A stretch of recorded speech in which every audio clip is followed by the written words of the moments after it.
Nuevamente, muy buenas tardes o buenas noches ya, chicos de ciclo 3. Vamos a hacer esta pequeña presentación sobre los ecosistemas para la clase de ciencias naturales. Quiero proponerles pues que me acompañen en esta discusión, nuevamente a recordarles la entrega de las actividades pendientes para que sean oportunas. Entonces, hablar de los ecosistemas, ¿cierto? Nos remite a pensar en la palabra ecología, que es la ciencia que estudia los ecosistemas. Y los científicos que se encargan del estudio de los ecosistemas se llaman ecólogos y las personas que se dedican al cuidado de los ecosistemas se llaman ecologistas, ¿cierto?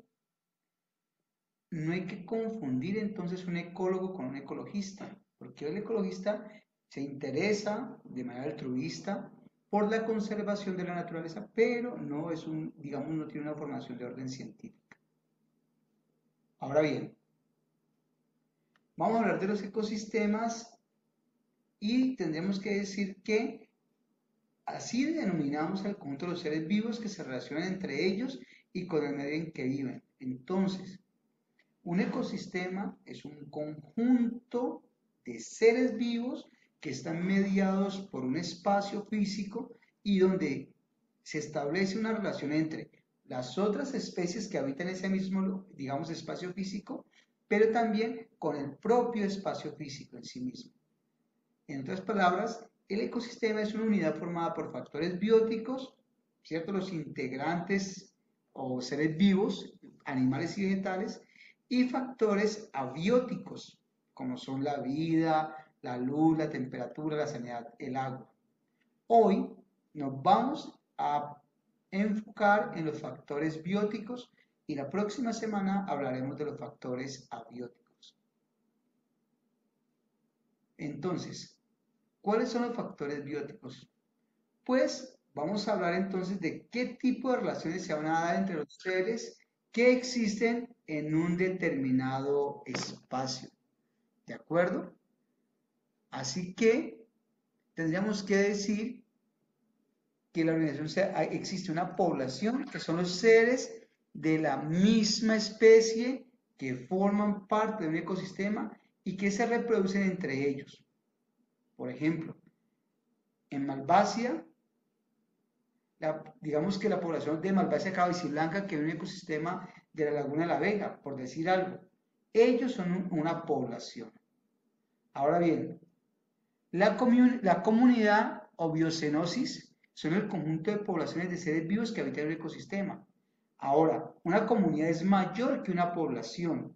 Por ejemplo, la comunidad que forman las poblaciones de Malvasia cabeciblanca, Salpullín, Cuellinegro, Dalfia, o sea, la pulga negra, culebra de agua, libélulas, algas, carrizos. Ellos son una comunidad. ¿Y por qué? Porque interactúan en un mismo espacio físico, pero tengan en cuenta que corresponden a distintas poblaciones. Por estar situadas, por compartir el mismo espacio físico, decimos que son una comunidad, pero en la medida en la cual comparten, ¿cierto? Ven a medida en la cual comparten el espacio físico, pues son comunidad, pero pertenecen a distintas poblaciones. Entonces, ahí tenemos factores bióticos, ahí tenemos un entorno de una laguna, la laguna de la Vega, y allí tenemos algunas de las poblaciones, aquí tenemos individuos de esas poblaciones, ¿no? ¿Por qué? Porque apenas estamos mostrando uno. Entonces, eso es un individuo que hace parte de la población. La culebra de agua, el milano real, la rana común. Allí se ve muy lejanamente el potamejatón, el salpullín cuellinegro, la malvacia cabeciblanca, el carrizo allá, ese tipo de pasto, ¿cierto? El pato colorado, la pulga de agua o crustáceo, bueno, ese cisne no sé cómo se llama, bueno, y hay otras especies, ¿cierto? Otros individuos de distintas poblaciones, pero ellos en su conjunto conforman la comunidad, ¿cierto? En este caso la Laguna de la Vega. Ahora, entre ellos, en esa comunidad se dan distintas relaciones interespecíficas. ¿Cuáles son? son las relaciones que se establecen entre los individuos de diferentes poblaciones, o sea, de diferentes especies de un ecosistema. Hay relaciones de depredación, de competencia, de parasitismo y de mutualismo. Depredación, un ser vivo se alimenta de otro al que le da muerte, ¿de acuerdo?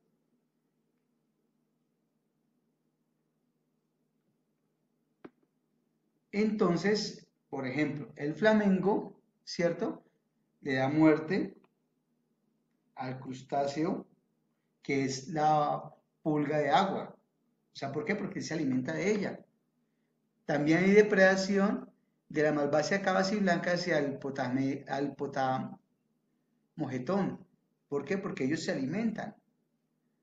Hay relación de competencia, entonces, cuando utilizan un mismo recurso como espacio para criar o para obtener alimento. La malvácea blanca compite con el pato colorado. ¿Por qué? Por cierto, el medio para obtener alimento que es el agua. Ambas, cierto, se alimentan de la planta acuática potomejatón. Por tanto, ellos, digamos, compiten por ese alimento. El parasitismo es cuando un ser vivo se alimenta de otro causándole un prejuicio, pero no la muerte. Por ejemplo, hay parásitos internos y hay parásitos externos. No solamente los animales, los seres humanos también tenemos, digamos, esas relaciones de parasitismo. Por ejemplo, ¿cierto?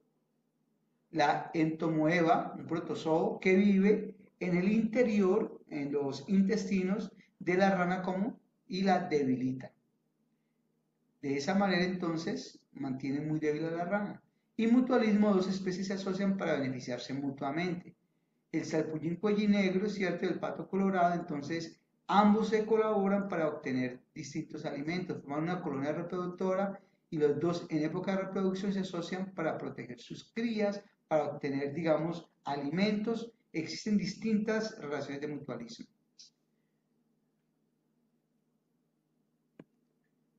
Cuando son intraespecíficas, entonces son las relaciones que se establecen entre los individuos de la misma población, de la misma especie, de un ecosistema. Por ejemplo, competencia o cooperación. Y podemos encontrar entonces ciertos factores abióticos y de esos factores abióticos son de los que hablaremos la próxima semana. Hasta ahora entonces espero que haya quedado claro ese tipo de relaciones que se dan en los seres vivos. Les deseo que tengan una excelente noche, un muy buen fin de semana, que descansen chicos y nos encontramos la próxima semana.